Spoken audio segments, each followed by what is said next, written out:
রাধে রাধে বন্ধুরা, আজ দেখাবো আমি কাঁচা আম দিয়ে মৌরলা মাছের টক।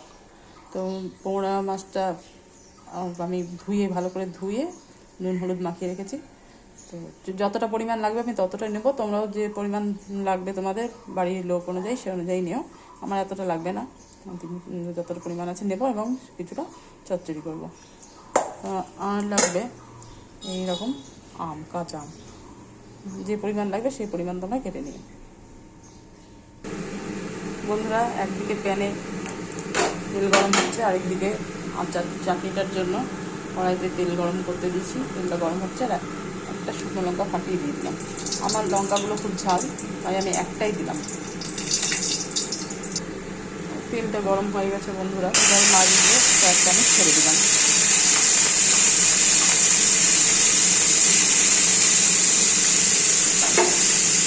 এদিকে মাছটা হচ্ছে, অপর দিকে দেখো শুকনো লঙ্কা হয়ে গেছে, একটু পাঁচফোড়ন দিয়ে দিলাম, কাঁচা আমগুলো ছেড়ে দিলাম, ঢাকা দিলাম। আমগুলো বন্ধুরা একটু নাড়াচাড়া করে নিয়েছি, কিছুক্ষণ চাপা দিয়ে রেখেছিলাম। এবারে আমি একটি পাতে নুন হলুদ কিনে নিয়েছি, সেইটা একটু ভেজে নেব।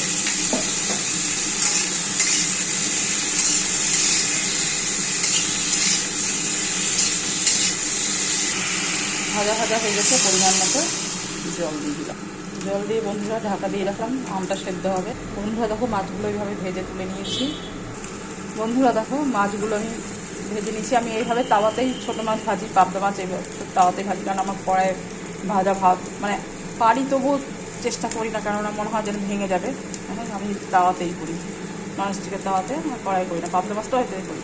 আর মাছের টক করার জন্য মাছ কিছুটা আমি আলাদা করে নিয়ে নিয়েছি, দুরকমভাবে ভেজে নিয়েছি। এইদিকে দেখো বন্ধুরা আমটাও সেদ্ধ হয়ে গেছে, আর কয়েকটা আমি এরকম করে ভেঙে ভেঙে দিয়েছি একটু আটা আটা ভাগ হওয়ার জন্য। আর মাছটা এবারে দিয়ে ফেললাম। দেখো বন্ধুরা মাছের টকটা মাখো মাখো ভাব হয়ে গেছে।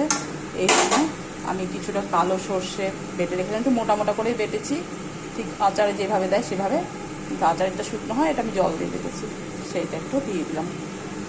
বন্ধুরা এই আচারের কালারটাও সুন্দর হয়েছে, আচার বলে ফেলেছি, চাটনি কালারটাও সুন্দর হয়েছে। এবার আমি নামিয়ে ফেলবো। বন্ধুরা মাছের চচ্চড়িটা করার জন্য তেলটা গরম করে নিয়েছি, এরপরে কুচিয়ে রাখা পেঁয়াজ লঙ্কা দিয়ে দিলাম।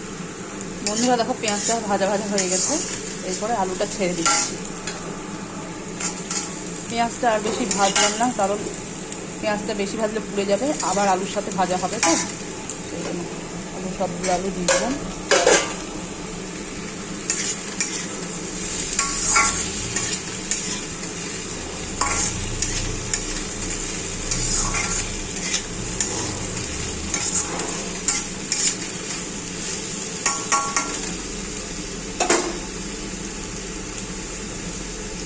তার সাথে পরিমাণ মতো নুন হলুদ দিয়ে দিলাম। মাছে তো নুন দেওয়াই আছে, সেই জন্য আলুর পরিমাণ বুঝে নুনটা দিয়ে দিলাম।